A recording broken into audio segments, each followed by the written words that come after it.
আজকে আমি আপনাদের সামনে নিয়ে আসছি ঢেলা মাছ রান্না। ঢেলা মাছে প্রচুর কাঁটা থাকে, এই জন্য অনেকেই পছন্দ করে না। এই ঢেলা মাছটা খেতে খুবই দারুণ লাগে। কিভাবে সহজ নিয়মে এটা রান্না করতে হয় আমি আপনাদের দেখাবো। চলুন বন্ধুরা দেখে নেওয়া যাক।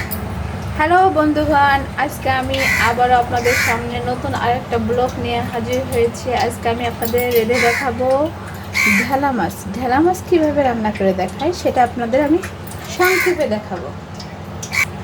এখন আমি এক এক করে সব জিনিস এতে দিয়ে দেব। যেমন ধরেন লবণ, তারপরে দেবো পরিমাণ মতো হলুদের গুঁড়া, এটা হচ্ছে মরিচের গুঁড়া, আর পরিমাণ মতো হলুদের গুঁড়া।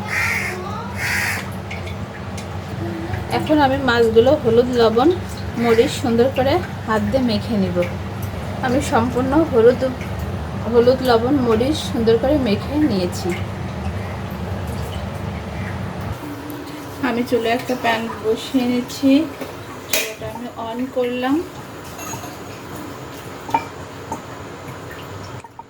পরিমাণ মতো তেল দিয়ে দিব।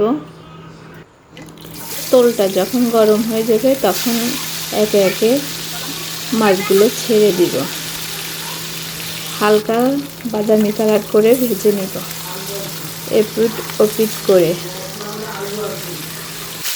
হালকা বাদামি করে একে একে সব মাছগুলো ভেজে নিব। মাছগুলো ভাজা হয়ে গেছে, আমি একে একে মাছগুলো একটা পাত্রে উঠিয়ে রাখব। এভাবে হালকা ভাজা দিয়ে মাছগুলো আমাদের উঠিয়ে রাখতে হবে। জাস্ট এটার ভিতরে আরেকটু তেল দিয়ে দেবো, আর এখানে পেঁয়াজ বাটা দিয়ে দেবো।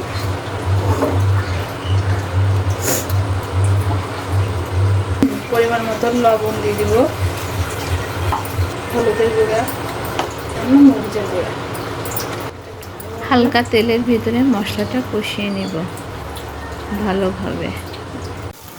তেলে একটু মশলাটা কষানোর পর সামান্য একটু পানি দিয়ে মশলাটা ভালোভাবে আর একটু কষিয়ে নেব।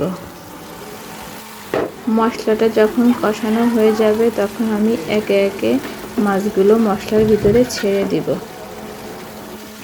এখন আমি মশলার সঙ্গে মাছগুলো ভালোভাবে নেড়ে নিব, যাতে মশলাগুলো মাছের গায়ে লেগে যায়।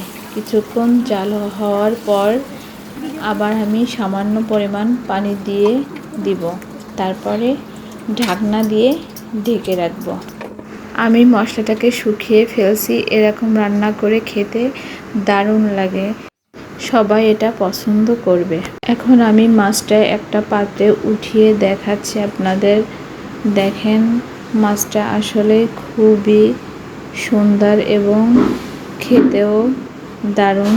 বন্ধুরা, আমার এই ঢেলা মাছ যদি আপনাদের রান্না ভালো লেগে থাকে অবশ্যই আপনারা বাসায় ট্রাই করবেন। যারা না খায় তাদেরও ভালো লাগবে। আল্লাহ হাফেজ বন্ধুগণ।